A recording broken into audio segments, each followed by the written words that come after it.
তোমরা যদি এই ফুটবলে ডাবল টাচ শিখতে চাও বা করতে চাও, তার জন্য তোমাদের জন্য আছে একদম সঠিক একটা টিপস অ্যান্ড ট্রিক, যেটা ফলো করে তোমরা করতে পারবা অনেক কিছুই, আগের থেকে অনেক ভালো খেলবা এরকম দেখবা।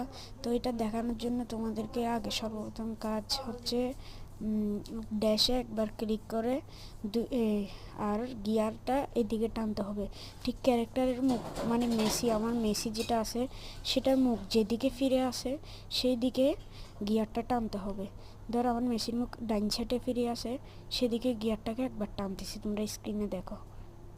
ড্যাশে একবার ক্লিক করে, ড্যাশে ক্লিক করার পরে গিয়ারটাকে টানতে হবে।